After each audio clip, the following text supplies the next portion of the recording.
Aloha! I'm Eric Anderson, pastor of Church of the Holy Cross, United Church of Christ in Hilo, Hawaii. And here's what I'm thinking. I'm thinking about sections of the 13th chapter of Paul's letter to the Romans and the 18th chapter of Matthew's Gospel. The lectionary editors have done a good thing, I think, in pairing them, because they do bear a close relationship in theme. In Romans 13, Paul wrote about the relationship between law and love, arguing that as long as one was loving, one was also fulfilling the law. Christians have accepted this as truth for all the centuries since, and indeed, as Paul wrote, love does no harm to a neighbor. So therefore, loving is the fulfillment of the law. In Matthew 18, Jesus is quoted as talking about what happens when people do not succeed in loving one another. Now, I say attributed to Jesus because honestly, it doesn't sound like Jesus in some ways. For one thing, Jesus is talking about what happens when a member of the church offends. And Jesus almost never talks about the church.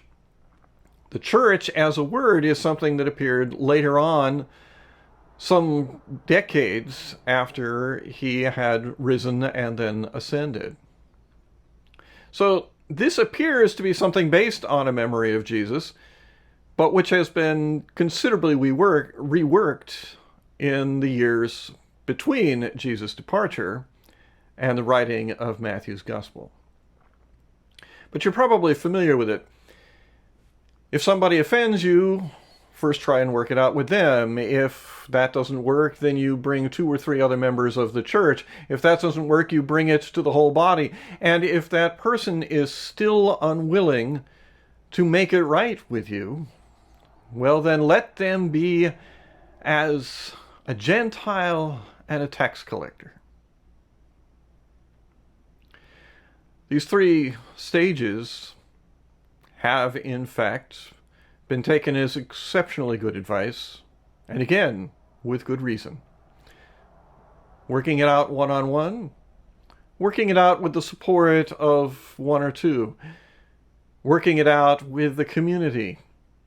And then finally, there do have to be sanctions. There has to be a time when one says this relationship cannot move unless both parties to it are willing to acknowledge harm, to make restitution, to make changes. The curious thing about it all is the way that Matthew quotes Jesus as ending it. If a person will not reform, then let them be to you as a Gentile and a tax collector. Well, that seems on the face of it to mean, well, that's it. That's the end.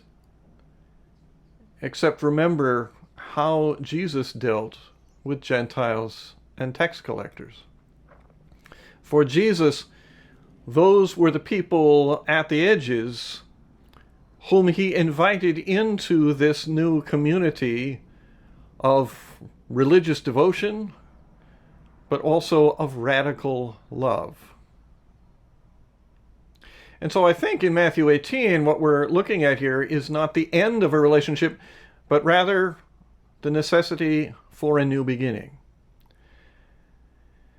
Now, once again, that Gentile or tax collector has to be willing to take steps to move forward, to repair the harm that's been done. But if we remember who the Gentiles and tax collectors were to Jesus, members of his closest circle, some of them, Matthew, not the gospel writer, but Matthew of the 12 is said to have been a tax collector. Well then, what it says is that there is always a new beginning for us It may require separation, and it may require a careful distance, particularly in cases where there has been active, ongoing physical harm.